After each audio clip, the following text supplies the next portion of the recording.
Добро вечер. Четврток 20 часот, време за емисија во Центар на YouTube. Јас сум Васко Евто, почитувани гледачи, а вие сте на вистинското место, зошто, бидејќи следува политичка анализа во трајање 40-50 минути или можеби 60 минути, како што прават зафрканци на социјалните мрежи. Се надевам дека ќе стигнеме со емисијата. Се надевам дека емисијата ќе биде емитувана во редовниот термин. Сега е 16 часот и 33 минути. Требаше да почнеме некаде пред 15 часот. Меѓутоа тука на спратот во зградата каде што снимаме се буши. Иако беше најавено дека тоа ќе биде во 17 часот, почна 2 часа порано. Се надевам дека ќе можеме да стигнеме да емитуваме, да ја монтираме, да ја презентираме емисијата, меѓутоа тоа се условите во кои ние работиме. Тоа се условите во кои работиме со години. Јас не се жалам со условите, тоа е крстот кој сум прифатил да го носам, иако има обвинување. Сорос, американци, Кале, претходно беше руски пари, па пари на Хари Костов, пари на Трифон Костовски, пари на Митко Јанчев, пари на Сашо Мијалков. Кој ли се уште нема дадено пари, и со толку многу пари ние снеме тука во 48 квадрати, кој сака од вас може да дојде, тоа јавно го имам напишано на Facebook, да живее 24 часа животот кој го живеам јас и да видите како се прави една ваква емисија, како се пишува на портал, како се одржува портал со 4-5 милиони прегледи на месечно ниво, да видите која е тоа работа, посветено се енергија која треба да се вложи во целиот тој процес, за тој процес да излезе така спакуван како што вие го гледате. И тоа е проблемот на македонската демократија, почитувани гледачи, што секоја будала може да дојде нешто да каже, притоа да не одговара за тоа што ќе каже. Да може да хејта, да напаѓа, да навредува и така натаму и така натаму, и тоа е нормално, кога тоа би било во некои нормални количини, кога не би било стимулирано од партиските штабови на едната или на другата страна. Во изминатите 20-25 години сум бил напаѓан од едната страна, сум бил напаѓан од другата страна, и имало одредена публика која цело време ме сакала и ме гледала. Овие што биле од лево ме сакале еден период или ме мрзеле во друг период, овие што со десно ме сакале во еден период или ме мрзеле во друг период, не ме сакале многу ни американците, не ме сакале многу ни русите, односно тие кои се симпатизери на американците и на русите, меѓутоа ние снимаме во овие 48 квадрати. Тука монтира мојата сопруга, тука играат моите деца. Тука снима снимател, тоа е екипа од 3 луѓе, плюс 20 или 30 во порталот. Тоа се трошоците кои се потребни за еден систем да прави продукција некаде 5 или 6 милиони прегледи или прочитани стати во тек на еден месец.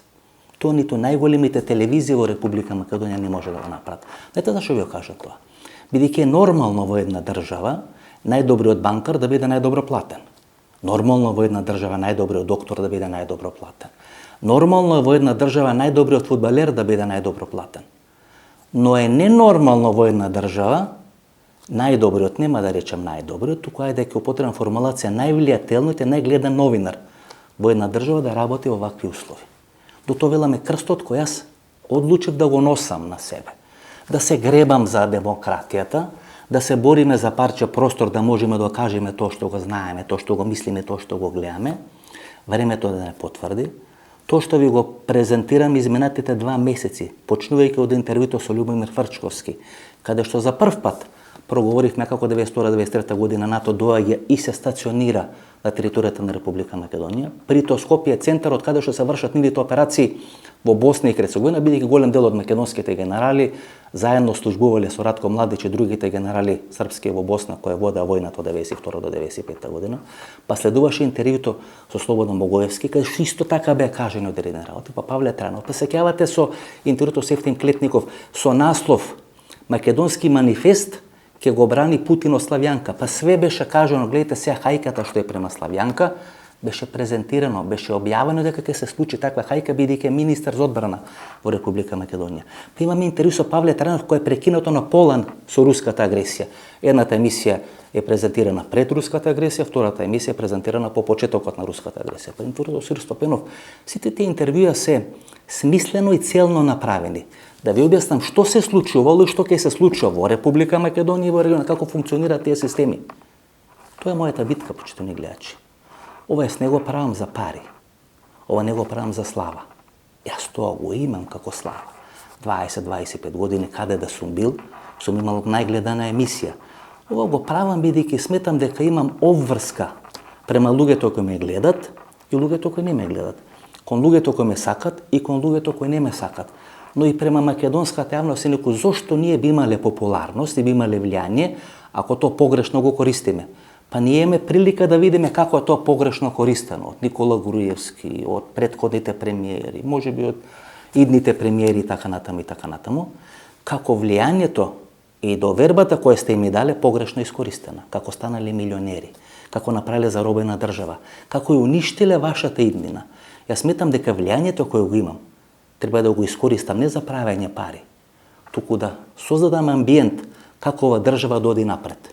Да се бориме да ги оствариме нашите права, тоа да оди до одредено ниво, кога борбата веќе нема да стани антипротивна сама на себе.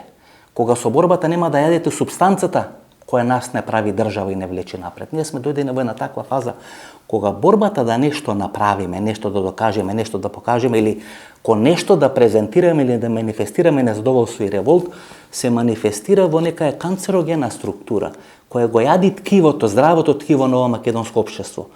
Таа фаза всушност е моја мотивација да се борам против тие тенденции, да ние не се јадиме самите себе си, или како велат старите, заедно со парлјавата вода во легенот, да не го фрлиме и бебето кое сме го банјале во тој леген. Тоа е суштината, тој е почетокот на ова наша анализа. Анализата има работен наслов Тито беше во право, 1948 година. Дали на почетокот да ви кажам клучната теза или да ви кажам на крајот, бидејќи знаете, има луѓе кои секојаш книгите ги читат од последната страница и ги читат од крајот. И ако треба да кажам главната суштина на ова дебата или ова анализа која вечера правевме, војната во Украина ќе заврши така, што Владимир Путин не смее да изгуби, а Зеленски не смее да капитулира. Тоа е суштината на разврската која ќе се случи сега во Украина. Во тој конфликт помеѓу рационалното и емотивното, секојаш победува емотивното. Многу е тешко вие рационално да објаснувате работи во ситуации кога јавното мислење или еден поголем дел на јавното мислење емотивно гледа на работите. Гледа на работите преку призмата на одредено незадоволство и фрустрација која има изминатите 30 години. Знаете, на 8 септември 1991 година ние гласавме за самостојна и независна Република Македонија. Ние гласавме за уставното име на таа самостојна и независна Република Македонија. Овие русофили или луѓе кои се симпатизери на Путин, еден мит кој е направен, кој е една емотивна категорија, знаете, тоа е некоја модерна варијанта на Че Гевара, модерна варијанта на Зоро, на Робин Худ, кој зима на богатите и им дава на сиромашните, или во името на сиромашните е борец против богатите. Владимир Путин не е ни Че Гевара, не е ни Зоро, не е ни Робин Худ, тој е дел на богатите, бидејќи тој е побогат од најбогатите. Бидејќи тој доаѓа на чело на државата не со помош на сиромашните, туку со помош на номенклатурата, односно со КГБ структурата. Никош КГБ структурата не била сиромаштија. КГБ структура секојаш била една длабока држава, и како што постои длабока држава во Америка, така постои длабока држава и во Русија или во Руската Федерација или во паранешниот Советски сојуз. Таа длабока држава го носи на власт Владимир Путин. Кога на 8 септември 1991 година ние гласавме на референдум, ние гласавме за неколку работи. Гласавме за пагање на комунизмот. Гласавме за пагање на Берлинскиот зид. Гласавме за независна и самостојна Република Македонија и гласавме за уставното име на таа држава која се каже Република Македонија. Во изминатите 30 години се растурија сите наши илузии. Европската унија, првенствено Европската унија, успеа во овие 30 години да ги растури сите наши илузии. Ова посета на Борел во Скопје пред 2 или 3 дена, кога после се што е направено ни вели, јас можам да ви ветам волја, но не можам да ви ветам датум, е драматична шлаканица. Уште 3 пати да дојде тој човек, нема да биде довербата во Путин 40 или 48%, ќе биде 90%. И албанците ќе почнат да станат путинисти. И украинците кои живеат во Македонија ќе станат да бидат за Путин, бидејќи тоа што го добиваме, што ни е сервирано од Европската унија, всушност значи како со бензин да ги посипаме, да ги изгориме, да ги запалиме сите наши илузии, сите наши надежи со кои тамо некаде пред 31 година влеговме во процесот на независност и самостојност на Република Македонија. Затоа велам, овие русофили, овие путинисти, тие не се од небо паднати, а не се ни природна појава во Република Македонија. Тие се создадени. Имате 1% на луѓе кои биле русофили цел живот. Нивните родители, дедовци, татковци, блиски роднини завршиле на Голиот ток. Значи се држа таа советска или руска линија. И тука нема ништо лошо. Во секоја држава ги има и во Република Македонија, и кога станува збор за идеологија, вие тука нема што да се љутите. Го респектирате тоа, го примате и правите се тоа да биде во некоја рамка која нема да штети на Република Македонија, на стратешки интереси на Република Македонија. Ние не сме Северна Кореја да ги затвараме тие луѓе, да ги убиваме тие луѓе, да ги уништуваме тие луѓе. Втората група на луѓе, тоа се луѓе кои ги има создадено времето. Европската унија, НАТО. Гледате која е персонификацијата или првата асоциација на ЕУ и на НАТО? Промена на името. И кога вие тоа го дефинирате како промена на името, или ранковниот договор 2001 година, која е втората персонификација, тогаш вие се плашите дека ќе изгубите државата. Дека едва и сте добиле држава и сега менувајќи го името, давајќи им све во наводници на албанците, ние за 5, 10 или 15 години ќе останеме без држава. Тоа е стравот кој Белград секогаш ни го правел, кој секогаш ни го создавал. Сега тој страв од албанците, веќе станува страв од бугарите, станува страв од американците кои секогаш им помагат нели на албанците, станува страв од Европската унија на кој не можеме да и се спротиставиме со целата нејзина непринципилност, кој ќе се спротистави во наше име Александар Вучич на албанците и Владимир Путин на американците или на европјаните. И таа најголема структура на прорусија и на пропутинисти е така направена. Имате трета структура која се руплја патриоти, како Димитар Апасиев, кај што им се плаќа. Кај што се платени, не велам дека Апасиев е платена картичкото, целата таа структура, гледате, таа структура е всушност србет од кичмата на пропутин стратегијата, ова хейтање кој сега се случува по социјалните мрежи. Мрзат еден, мрзат друг, мрзат трет. Знаете, на крај на денот, ако вие ги мрзите сите, ако вие сите ги елиминирате од вашиот живот, кој ќе остане на крај да го елиминирате? Сами од себе си. Елиминирате брат, елиминирате сестра, елиминирате жена, елиминирате деца, не ви се допаѓа никој комши, ви сметат пријатели, ви сметат колеги на работа, ви сметат. На крај кој ќе ви смета? Сами од себе. Не може да се поднесете сами од себе. Сте незадоволен, несреќен од сами од себе. Тоа е психологија. На крајот ќе мора да расчистите со самите себе. Бидејќи вие ги мрзите сите други, бидејќи првенствено се мрзите самите себе си тоа што ги имате направено. И тоа е суштината. Треба да ја кажете фала на Европската унија, која направи повеќе од 40% од граѓаните на Република Македонија да се за Русија и за Путин. Никогаш немало таков амбиент. Пред 40-45 години во основното училиште Стив Наумов, како дете на генерација, требаше да учам руски јазик. Требаше да учам руски јазик, нели тоа е работничката населба во Скопје, автокоманда, кај што живеат работнички семејства, да се прати порака дека треба да се учи руски јазик, бидејќи децата не сакаат да учат руски јазик. Учеа француски или учеа англиски. Уште во време на Титова Југославија немало проруски амбиент тука во Република Македонија. На сила не терале. Не сакавме да се селиме од автокоманда за да можам да учам француски или англиски јазик. Вештачки е создадена таа проруска атмосфера, таа пропутин атмосфера, благодарејќи на непринципилната политика првенствено на Европската унија на Брисел, а потоа и на Соединетите американски држави. Во некои моменти на денот, во овие 30 години, помислам дека ние ја добивме независноста како генерација последна, поклонета на тацна. Дека не плативме прескапа цена, платиле нашите предци, татковци, дедовци, прадедовци, така натаму, но ние како генерација, како таа независност да ја добивме на тацна.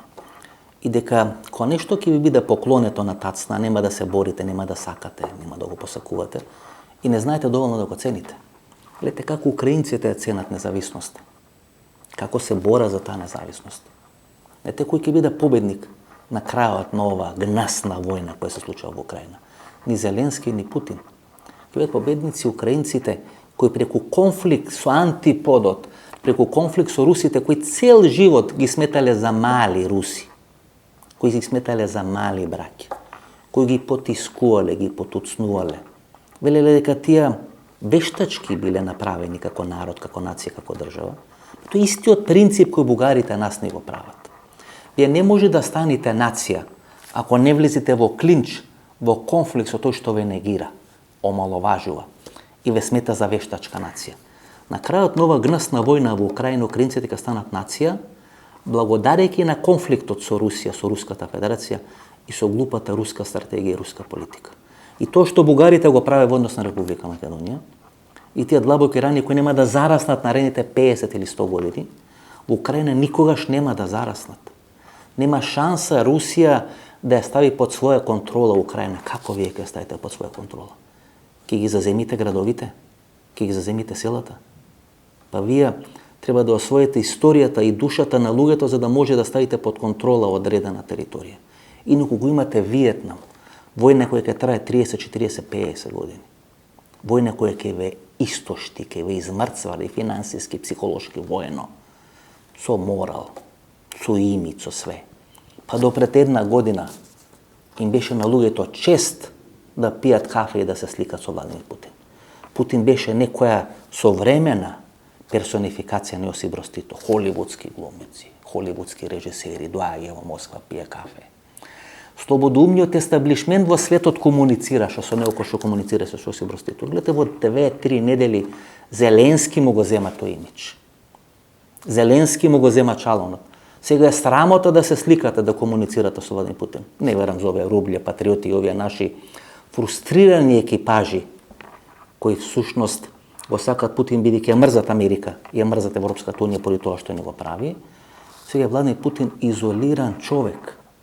Нема јас, нема вие, нема украинците да му пресудат. Неговите ќе му пресудат. Неговите го носат на власт. И неговите ќе осимнат од власт. Бидејќи така функционира таа длабока држава секаде во светот. Кога вие ќе почнете да произведувате повеќе проблеми отколку што правите пари, и кога стравот ќе биде многу поголем од благодетите и луксузот кој го имате, бидејќи знаете, ако смени еден човек, смени втор човек, смени трет генерал, го смени Шојгу, го смени Лавров, значи не е битно, тогаш некој тамо ќе се опости прашањето дали јас сум следниот. Кога ќе почне таа несигурност да постои во круговите околу Владимир Путин, те има две можности. Да прифата додат во наводници доброволно на колење или на екзекуција, или да се организират и да се бранат. Во моментот кога ќе се организират и ќе се бранат, тоа е крајот на Владимир Путин. Ете како доаѓа Владимир Путин на власт. Како е очинелот изваден баш Владимир Путин и со кран инсталиран во Кремљ, како наследник на Борис Јелцин, прво како премиер на Руската Федерација, а подоцна како председател на Руската Федерација. Два играчи се кандидати да го заменат Борис Јелцин. Едниот е Виктор Черномирдин, предходниот премиер на Руската Федерација, кој има исклучително блиски релации со руската олигархија. И вториот е Евгений Примаков, еден од најголемите умови кој ги има дадено Советскиот сојуз последните 50 или 60 години.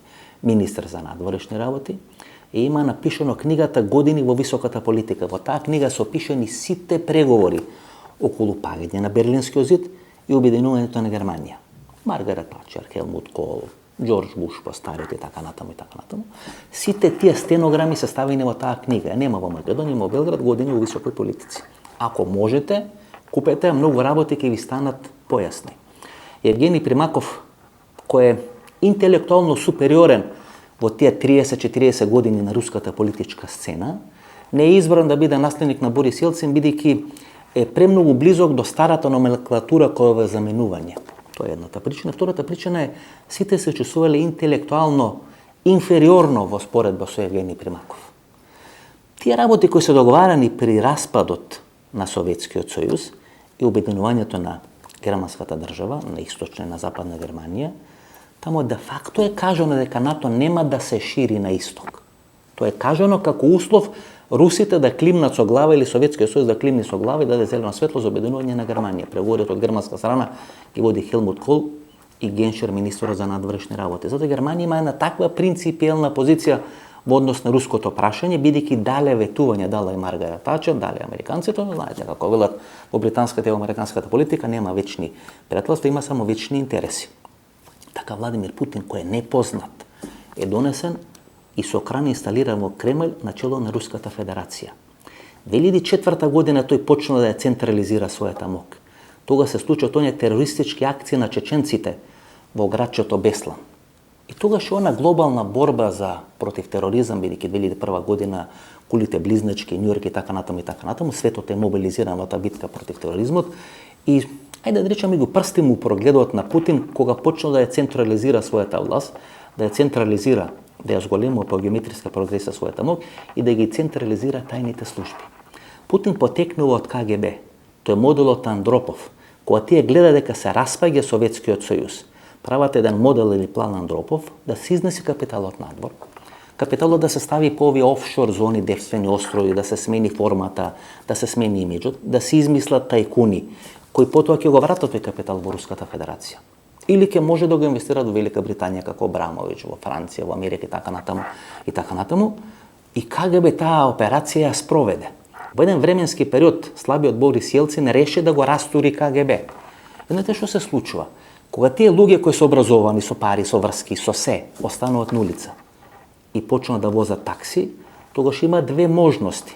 Или да бидат прегазени од времето и системот, кои сами го формирали, биле дел на тој систем, или да почнат да се организират. И тие почнат да се организират. И така е формирана руската мафија, и така се формирани овие тајкуни кои во еден временски период стана помокни и откажаа послушност на Москва и на централата. КГБ, која е кичмата, знаете, на руската држава, УДБА, КОС во Република Македонија, КГБ тамо, тие би требало да се репресивни системи. Меѓутоа, тие се системите кои ги спроведат реформите во Русија, во Република Македонија. Тоа е проблемот на нашата демократија. Кога најрепресивните системи во секоја држава се најреформски ориентирани во Република Македонија или во Руската Федерација. Но тоа е тема за некоја друга анализа, тоа е нашиот хендикеп за демократијата и тоа е рускиот хендикеп на демократијата. Тие структури кои ги спроведуваат реформите, сваќа дека треба човекот таа структура да стават начело на државата, кој ќе може да ги обедини и тајкуните, кој ќе може да ги обедини овие структури на КГБ, кои се или дел на руската мафија, или се излезе надвор од системот, бидејќи во еден временски период тие луѓе кои се надвор од системот се посилни од самата руска држава. Тоа сега на СДСМ може да се случи. Кога луѓето кои се избркани од СДСМ, кои се надвор од СДСМ, новите локални избори беа посилни од СДСМ. Се смени раководството, дојде Ковачевски и сега треба да почне процес на враќање на тие структури во СДСМ, ако СДСМ сака да победи на избори. Тоа ви го објаснувам пластично да може да сватите за какви процеси станува збор. Тоа се случи во Руската Федерација, помеѓу Черномирдин, кој е близок со олигархијата, и Евгений Примаков, кој е претерано близок со старата номенклатура, те го избират Владимир Путин. Ја прави групата на силовики, луѓе кои му се лојални, кои се инсталирани во раководството. Три играчи се цело време околу Путин, не ги менува своите позиции. Тоа Шојгу, министер од одбрана, Наришкин, министерот, односно директорот на ФСБ и шефот на Советот за национална безбедност Патрашев. И тие се луѓе кои не ги менуваат своите позиции. Сергеј Иванов, односно Медведев, заминува таа позиција, пензиониране, поранешниот министер за одбрана пензиониране 2016 година. 2018 година под неразјасните околности неговиот син се гинува или умира со давење во Арапските Емирати и првиот човек на Роснефт, Игор Сечин. Тоа е таа екипа околу Владимир Путин. Преторијанската гарда на Владимир Путин. Гледате, Владимир Путин доаѓа на чело на Руската Федерација како кадар на Ленинград или на Санкт Петербург. Тоа е конфликтот помеѓу Москва и Санкт Петербург и Ленинград. И Москва всушност значи старите бољери, старата феудална елита на Русија, која секојаш инклинирала кон Азија. А Ленинград или Санкт Петербург секојаш инклинира, затоа Петар Велики 1703 година го прави денешниот Санкт Петербург или Ленинград, или до 1713 година тој станува главен град на руската држава или на руското царство. Само 2 години, 1728 до 1730 година повторно е Москва главен град, и тоа е така до Октомвриската револуција 1917 година, дури 1918 година повторно станува Москва главен град на Советскиот сојуз. И тоа се двата светоназори во Руската Федерација, во руското јавно милие, во руската номенклатура. Едното кон гледа кон запад и второто кон гледа кон исток. Владимир Путин со ова што го прави во Украина ќе ја врати Русија на позицијата 1917 година. Ќе ја извлечи од прегратките на Европата. Нема да е европска држава, ќе стане азијска држава. Тоа е суштината на проблемот. Тие системи КГБ, длабоката држава, те имат внатрешен термостат кој мери температура. Ако таа температура стане преголема, еден организам не може да функционира повеќе 10-15 дена под температура 38-39 степени, бидејќи тоа веќе почнува да прави одредени нуспојави, одредени проблеми, одредени ситуации кои може да влијат на долгорочното здравје на тој организам и така натаму. Тога самиот организам се самоорганизира. Имунитетот на организмот не дозволува тој долго време да биде под една таква стресна ситуација, почнува да ги решава работите. Дали тоа ќе направите со антибиотици, дали ќе направите со друг начин на лекување, не битно. Организмот тоа го бара од вас. 1957 година таа длабока држава, КГБ структурата во Советскиот сојуз, го спречува пучот на Политбюрото кој сака 1957 година да го смени наследникот на Сталин Никита Хрушчов. Меѓутоа 1961, 62, 63 година се случува ескалација на кризата помеѓу Москва и помеѓу Вашингтон, кубанската криза. И двата главни играчи, персонификација на кубанската криза, Кенеди во Америка, атентат 1963 година, тамо некаде октомври, ноември во Тексас, и 1964 година КГБ, кој 1957 година го спасува или го спречува путчот против Никита Хрушчов, 1964 година му дозволува на Брежнев да го смени Никита Хрушчов. И се случува преврат на врвот на Комунистичката партија во Советскиот сојуз. Така функционираат тие системи. Кога 1991 година на референдумот ние гласавме за независност на Македонија, во наводници гласавме и за паѓање на Берлинскиот зид. Не го срушивме ние Берлинскиот зид, го срушија луѓето кои живееа од таа страна на завесата, на железната завеса. Гледате сега со војната со Украина се прави нова железна завеса, но таа железна завеса нема да биде во Берлин, ќе биде во Киев или тамо некаде Донбас, Луганск, Донецк и така натаму и така натаму. Се поместува некаде 1000 километри по-на исток. Од ден на ден НАТО доаѓа се поблиску до руската граница и тоа русите не може да го спречат. Бидејќи ова криза покажа дека не само што НАТО не се распаѓа, туку НАТО стана многу посилен после во украинска криза. И тоа ќе објасниме кон крајот на емисијата и во следната емисија во недела во 22 часот. Кога гласаме во наводници за паѓање на Берлинскиот зид, не гласа американците, не гласаше Ватикан, не гласа французите. Берлинскиот зид го срушија луѓето кои живееа од таа страна на железната завеса, пољаци, чеси, маđари, источно германци. Тие го руше Берлинскиот зид. Тие не сакаат да живеат во таква држава, во таков систем, во Варшавски пакт, во држави кои се контролирани од Советскиот сојуз.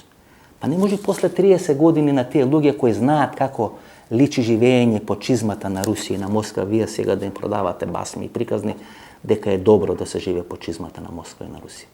Па затоа Јанес Јаншо отиде и премиерот на Чешка, премиерот на Полска да се сретна со Зеленски во Киев. Не отиде Виктор Орбан, бидејќи тој да сака да оди, има избори сега, почетокот на април, тоа не може да го направи, бидејќи вие сега сваќате со неја доњето на Виктор Орбан, од каде де факто се парите на Виктор Орбан во унгарските медиуми или медиумите на Орбан во Република Македонија, дека тие танге-франге кои ги прави со Русија, со Путин, со Руската Федерација, имаат одредени привилегии, одредени бенефити, но и одредени обврски кои тој мора да ги исполни. И ако не ги исполни тие обврски, ако се појави на средба со Зеленски, тогаш ќе престанат бенефитите. И на 3 недели пред изборите не може да си дозволи луксус да оди да се конфронтира со Владимир Путин, бидејќи тие инсталации кои му се таму инсталирани, исто како во Белград на Александар Вучич, се толку силни што не може да и се протистават на 2 или на 3 недели пред изборите. Тоа се тие структури. Гледате Германија.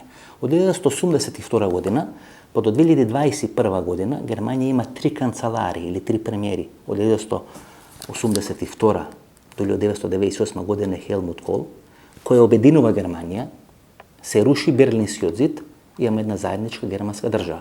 Па некаде до 1998 година, од 2005 година е Шредер, кој сега завршува во Газпром во прегратките на Владимир Путин и од 2005-2006 година па до 2021 година чело на германска држава се наоѓа Ангела Меркел. Така во германците ја спојуваат западна и источна Германија. Го спојуваат капитализмот и го спојуваат комунизмот. И тоа функционира идеално до минатата година. Сега се гради нова железна завеса. Сега имаме еден нов свет. Една Европска унија која беше на коленици со корона кризата, сега е силна и обединета во конфликтот со Украина. Што е различно во изминатите 2 години кога таа Европска унија нема капацитет да се спротистави на корона кризата и ова Европска унија која сега се спротиставува и е унисона, униформирана во тие санкции кон Путин и кон Руската Федерација. Бидејќи таа Европска унија која клякава е Бриселската или економската Европска унија, а ова Европска унија која се спротиставува, Европска унија која е контролирана од американците од НАТО. Тоа е разликата. Затоа доаѓа крајот на месецот. Џо Бајден за да може со сите овие структури да ги постари работа така како што треба да ги постари работа. Знаете што покажа ова криза, почитувани гледачи? Ова криза нас ни покажа дека американците се на прво место. Па имаме 9 скалила празни или 9 празни места, па доаѓа вториот на таа листа. Дали тоа е Кина на економски план или Русија на некој воено-политички или воен план.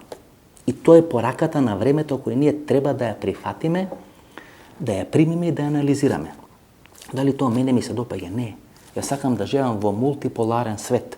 Свет кај што некој не е толку доминантен. Свет кај што може да има испреплетување на мокта и невлијањето, кај што луѓето ќе може да се договарат, кај што големите сили ќе се договарат. Знаете, едно столче не може да седи на една ногарка. Може би да седи на 2 ногарки, но најдобро е да седи на 3 или на 4 ногарки. Тога сте стабилни. Ние како мали држави сакаме да функционираме во биполарен или во мултиполарен свет. Нас ни е тешко да функционираме во униполарен свет, бидејќи ние носиме генетиката политичка, надворешна политичка на Јосип Броз Тито. Ние сме научени да живееме како лидери на неврзаните држави. Тие лидери на неврзаните држави всушност требале да бидат балансот помеѓу истокот и западот.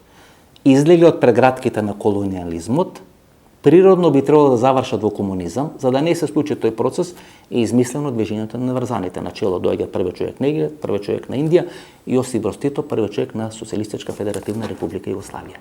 И тоа ни е амалгирано во нашето размислување, во водењето на нашата надворешна политика. Тоа ви го кажуваше Киро Гligorov, еквидистанца.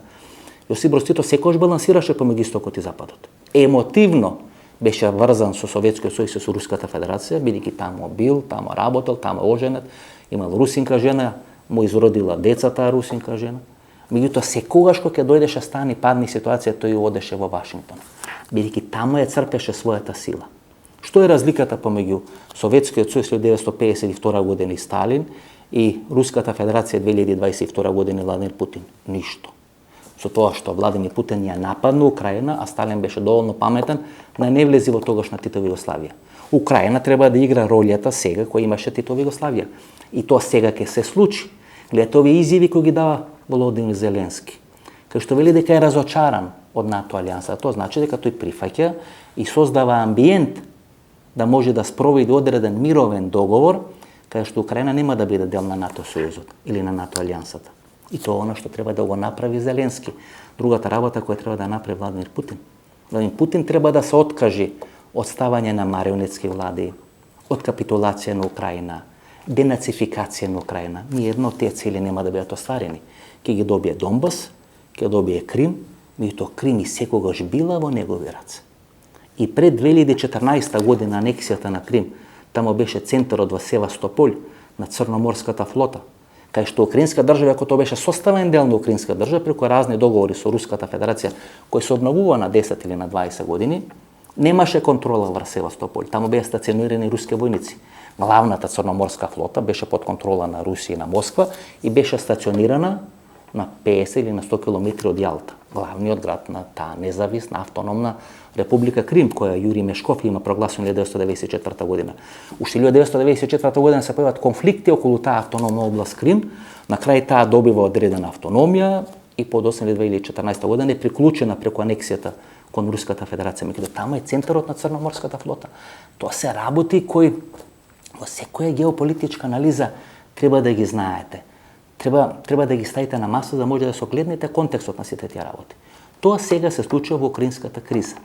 Во украинската криза ние свативме дека наместо да ја видиме на коленици Европската унија, наместо да видиме на коленици НАТО и Соединетите американски држави, тие ќе имат можеби конфликти кај што ќе треба да расчистат со структурите на Доналд Трамп, кај што ќе треба да расчистат со одредени такви структури во Франција, во Италија, во Унгарија со Виктор Орбан. Меѓутоа оваа криза, ова вакво однесување на Владимир Путин, гледате како ги пеплоса и Салвини, и Орбан, и овие луѓе кои се десно ориентирани во Франција, Лепен, Доналд Трамп во Соединетите американски држави, бидејќи народот свати дека такви авторитарни лидери со таков авторитарен начин на владење го носат светот на работ на конфликт. Никој денес не сака да живее во свет кој е полн со конфликти. Тоа е пораката на времето. Знаете што ќе му се случи на Владимир Путин? Тоа што му се случи на Никола Груевски, знаете, ги правам овие паралели, иако вие сметате дека тие паралели не треба да се прават, ги правам овие паралели за да може да сватите пластично што де факто ќе се случи во Москва. Конфликт на длабоката држава со заробената држава. Длабоката држава постои пред Путин, ќе постои после Путин. Длабоката држава постои пред Џо Бајден, ќе постои после Џо Бајден. Длабоката држава постоеше пред Никола Груевски, ќе постои после Никола Груевски. Ајде да не го земе Никола Груевски. Гледате како таа длабока држава имаше проблем да го прифати Зоран Заев. Имаше проблем да го прифати Владо Бучковски, ги изфрлаше, не сакаше да комуницира, не сакаше да ги прифаќа, бидејќи таа си има собствени правила на однесување. Таму се банкари, таму се дипломати, таму се тајни служби, таму е олигархија. И таа длабока држава владее со Република Македонија. 91 година смени страната, од друже Тито, Мите Секо Немо стана најголеми американци. И имате заробената држава. Силовиките во Москва на Владимир Путин, која заробија руската држава и стана посилни од КГБ, посилни од длабоката држава која го донесе Путин на власт, и заробената држава на Никола Груевски со братучет му и со таа екипа која сега се влечка по судските коридори и по судските лабиринти. Длабоката држава расчисти со заробената држава на Никола Груевски. Исто како што длабоката држава ќе расчисти со заробената држава на Владимир Путин. Тоа е што сакам цело време да ви го кажам. Владимир Путин нема да биде сменет од Зеленски, од Џо Бајден, ќе биде сменет од неговите, бидејќи ја промаши проценката на војната. Бидејќи влезе во војна која всушност војна ќе му заврши кој што заврши војна 1939-1940 година и интервенцијата на Советскиот сојуз и на Сталин во Финска.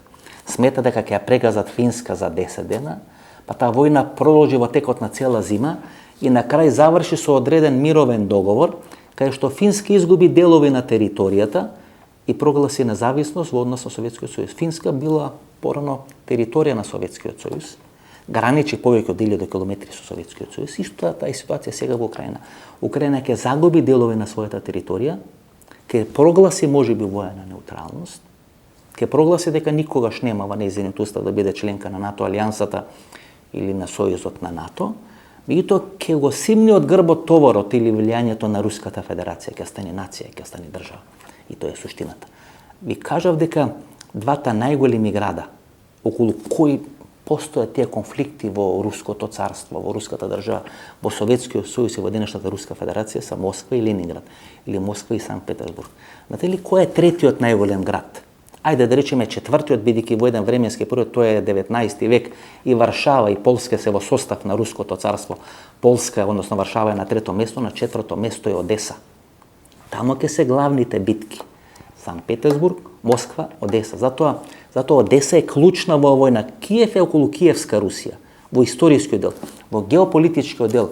Главниот удар треба да биде на Одеса, зашто вие преку Одеса можете да го направите тој клин кон Приднестровје, кон Бесарабија, тамо кај што се најголемите депоа на амуниција на оружје, од каде што се прават сите тие танге-франге операции кај што овие бунтовнички режими во Азија, во Африка, во Јужна Америка се снабдуваат со оружје во Босна и Херцеговина, токму преку Приднестровје, тамо се прават тие црни пари преку кои потоа се финансира и КГБ и сите тие структури под контрола на КГБ, вклучително овие наши руски ботови кои се платени рублја патриоти во Република Македонија. Тоа е суштината која тамо се случува во Москва. Во Москва има една драматично раслојување. Раслојување поврзано со војната во Украина.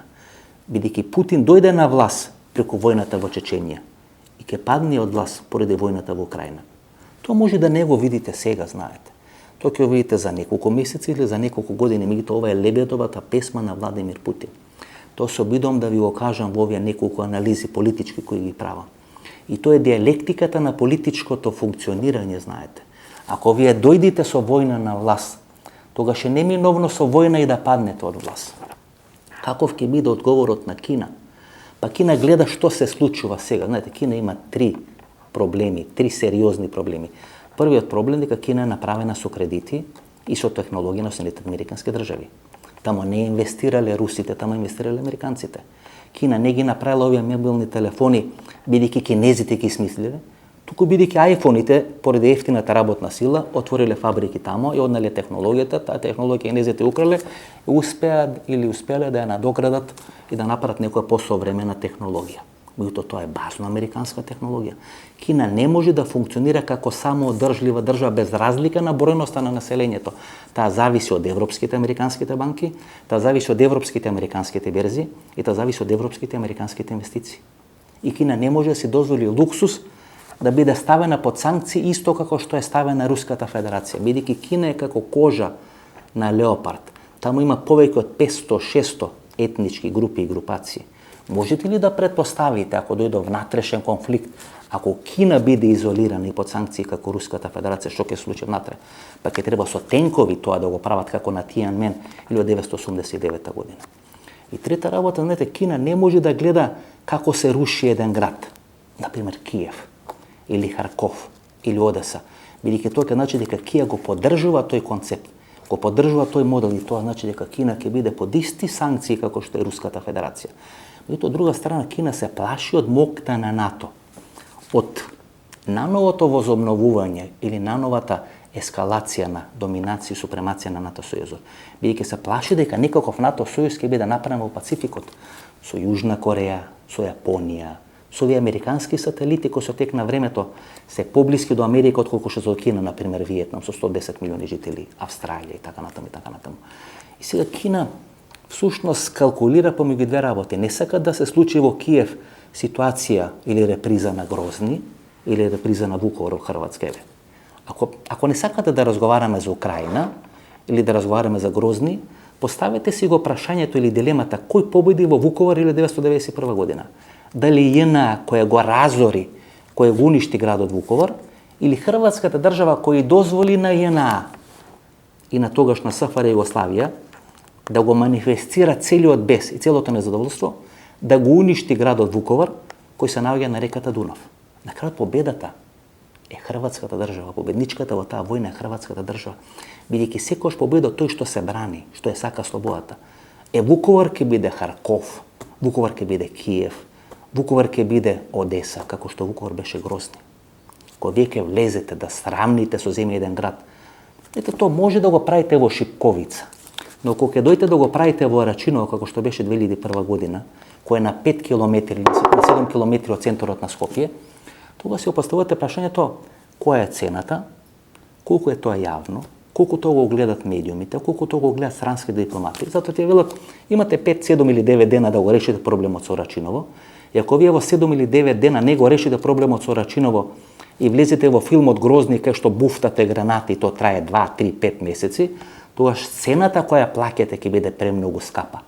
Тоа сега и се случува на Руската Федерација и на Путин. Кина сака да се дистанцира од тоа, но во исто време се плаши дека мокната Америка и НАТО сојузот кои излегуваат ко победници од целата оваа војна ќе представуваат долгорочна голема опасност за Кина. И во овој момент се водат два паралелни процеси или два паралелни процеси на преговори.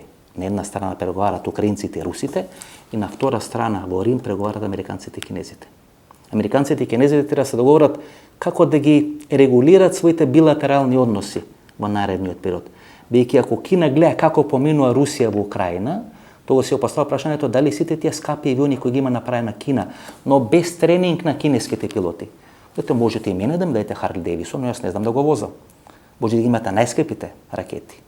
Може да ги имате циркони, авангарди и така натаму, но вие сте имале војна во Сирија некаде пред 3 или 4 години, 30 години руската армија нема војна, имала војна во Грузија, кај што ги покажале сите слабости на поранешната советска армија, кај што не функционира овие електронски системи, мобилни телефони, комуникацијски системи, затоа е помош од Кина што тие ја бара за да можат да не бидат прислушкувани од украинската армија, од украинското разузнавање, бидејќи руското и украинското разузнавање потекнат од една иста служба КГБ. Тоа се луѓе кои се познаваат. И ако русите ги знаат украинците, украинците ги знаат русите.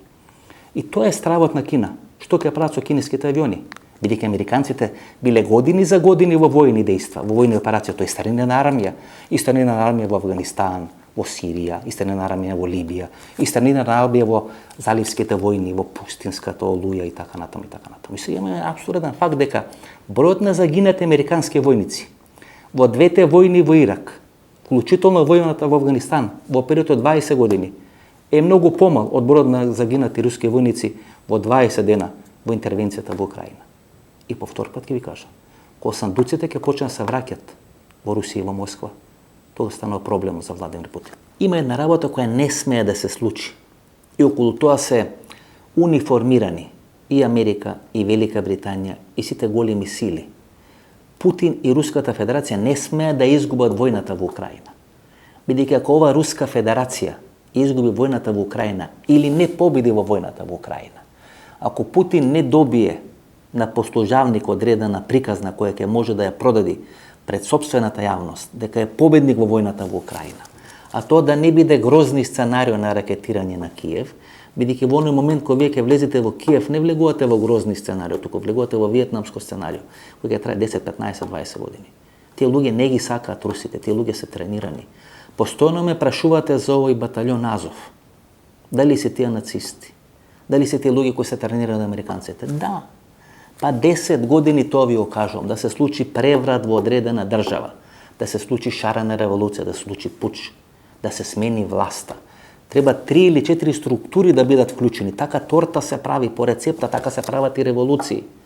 Тајните служби да сме на страната, олигархијата да ја смени страната и да имате навивачки групи. Повеќе што е прв човек на батальонот Азов, е поранешен шеф или главен на навијачките групи на Динамо Киев. Така се земени, така се обучени, така се направени. По зошто е елиминиран Велја Неволја во Србија? Бидејќи Александар Вучич се плаши дека со помош на Српската православна црква и со помош на тие криминални структури кои ги контролират навијачките групи, можеше минатата година му се случи преврат и пуч во Србија и во Белград. Затоа ги елиминираш, затоа ги стави во затвор. И затоа овие навијачки групи на Динамо Киев не ги зимат на Шахтјор, бидејќи тие се во близината на Руската Федерација, туку ги зимат на Динамо Киев и од нив го прават јадрото на батальонот Азов.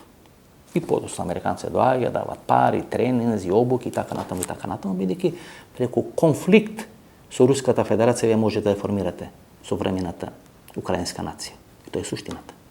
На Русија не треба и не смее да и се случи ситуацијата на Германија во Првата светска војна. Ако Руската Федерација не биде победник во Украинската војна, ќе имаме реприза на германското сценарио 1918 година. Тогаш начело на руската држава ќе дојде некоја будала која ќе има во своји раце целиот нуклеарен потенцијал.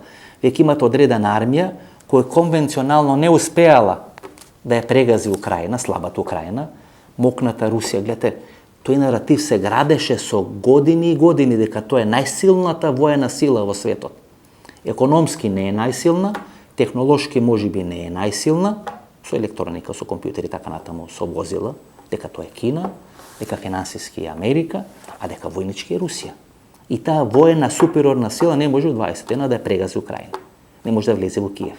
И сега ќе измислат приказни дека не сака да влезат во Киев. Па зошто влегува во војна ако не сака да влезат во Киев?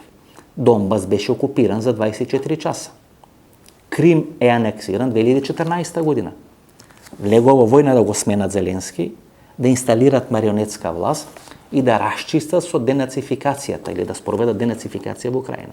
И клучните цели на таа војна не се спроведени еве го 4-тог ден, 21 22 ден. Како вие ќе ја продадете приказата дека газате, дека растурат? Сега на Путин вие требате на послужавник да му сервирате победа во војната во Украина. За да спречите таа структура во Москва, начело на државата да донесе некој човек кој нема да може да биде контролиран, кој ќе дојде на бранот на руското незадоволство. Влегле во војна со браќата, со сестрите, со роднините во Украина и не успеле да ги поразат. Не само што не успеле да ги поразат, го направиле такви рани во заедничкото ткиво. Гоголь е од Украина, Тарас Бульба од Украина, Брежнев од Украина, Хрушчов е во Украина. Елитата во руската политика биле од Украина. Шефовите на тајни служби во Русија биле од Украина. Тоа што биле македонците во Бугарија, елитата, Љапчев, Симон Радев, шефови на бугарско разузнавање, шефови на бугарска армија, Протугеров и така натаму, тоа биле украинците во Москва и во Русија. И вие се расчистувате со нив. Затоа ви го постави прашањето, каде бегат овие 2-3 милиони украинци кои го напуштаат Харков, кои го напуштаат Донбас? Зошто не бегаат во Русија и во Руската Федерација, бидејќи се браќа, знаете? Туку бегаат во Полска, бидејќи со пољаците не се браќа. Или бегаат во Романија, или бегаат во Германија. И тоа е суштината. Гледате, бугарите 50-100 години ни тријат нос со тие бегалци од Егејска Македонија, со бежанците, како ќе ги нарекуваат.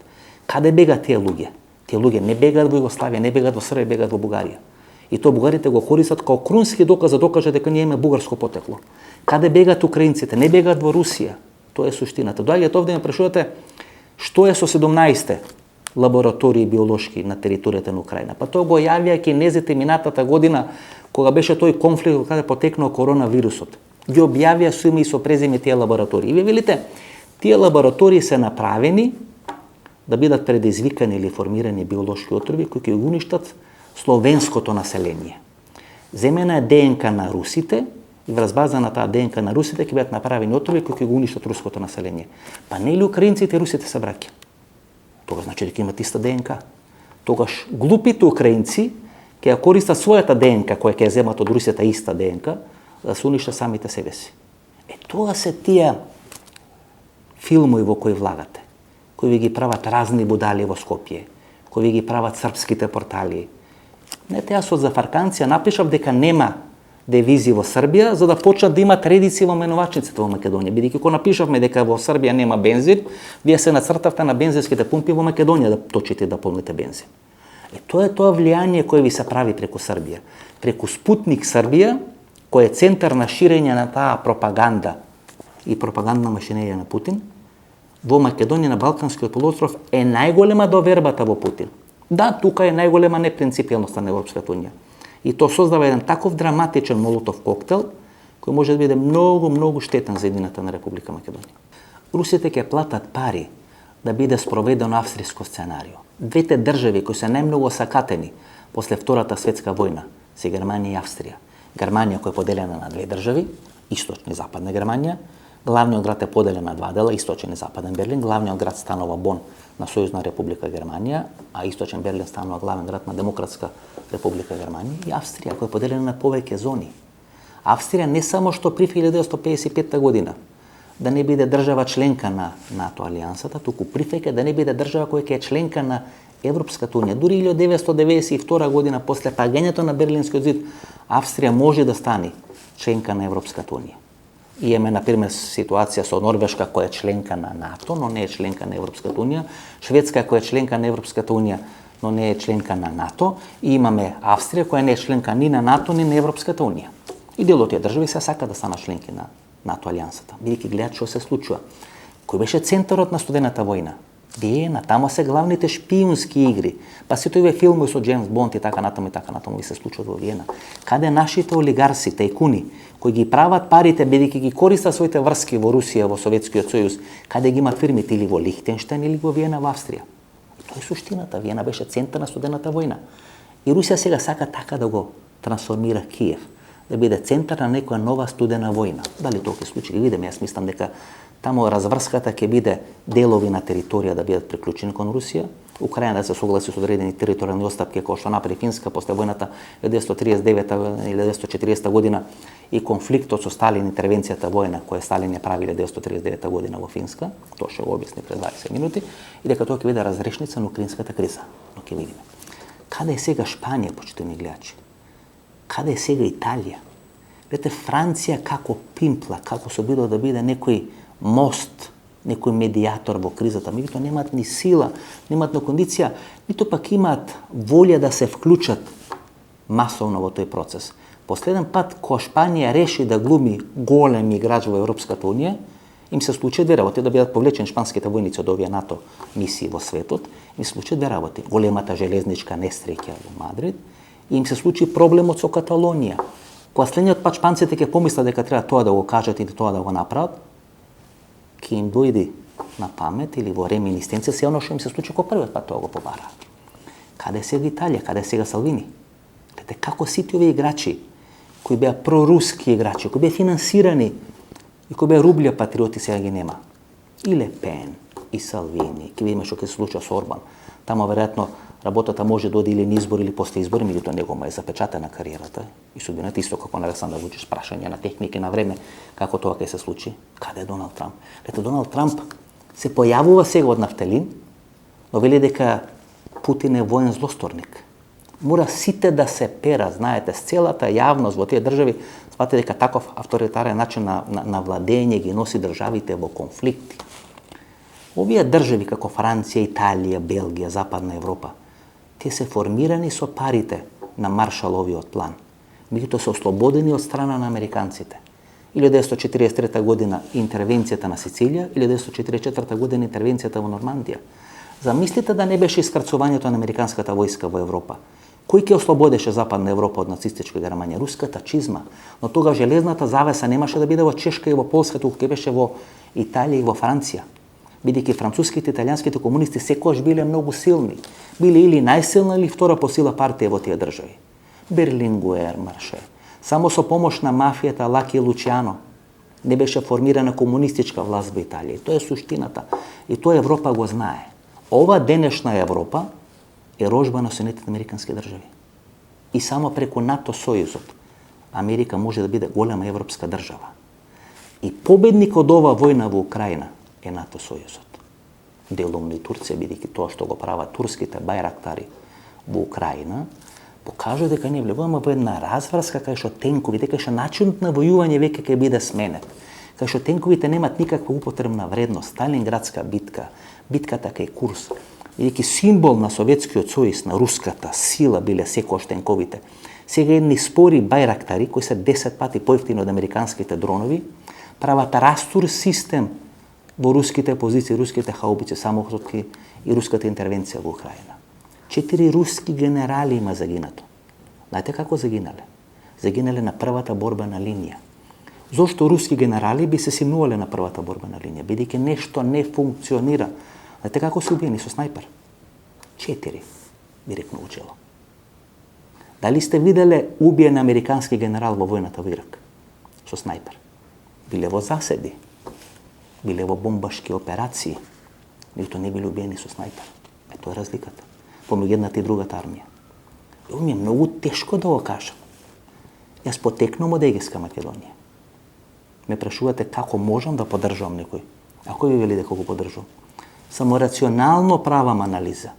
Кој јас би поддржувал американска политика и кале, тогаш бил министер или премиер, директор на Македонска радио телевизија. Не би се мачел во овие 48 квадрати да снимам. Но тоа е цената и крстот кој јас го плаќам и товарот кој јас го носам. Кога моите бега од Егејска Македонија, мајка ми имаше 2 браќа, близначиња, на возраст од 10 месеци. Од една страна паѓаат гранати, од друга страна паѓаат гранати. Баба ми ги остава 2 деца под едно дрво, почнува да плачат, се враќа, едното го зима со себе, тој е ујко ми Николо кој почина минатата година, а за второто дете не знаеме каде е. И вие сами прашувате како тоа го поддржувам, па не го поддржувам.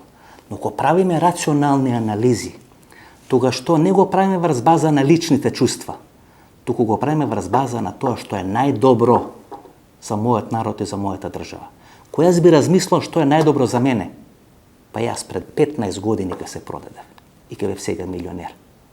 И тоа бидејќи се обидувам целото ова влијание што го имам, овој углед во јавноста, да го искористам, да ја направиме ова држава пристојно место за живење. Ке мене нема долари, нема ни рубли, ке ме напаѓат едните и другите. Имам само еден пријател, или 2 пријатели. Вие што ме гледате, 25 години, јас се поклонувам пред вашата добрба и времето, кој е мој најголем сојузник, бидејќи времето ги потврдува моите тези. Ова беше вечерашната анализа, ова беше емисијата во Центар, јас сум Васко Евтов. Ако ви се допадна анализата, ново друже недела во 22 часот. До недела во 22 часот, пријатна вечер Македонија, каде и да си.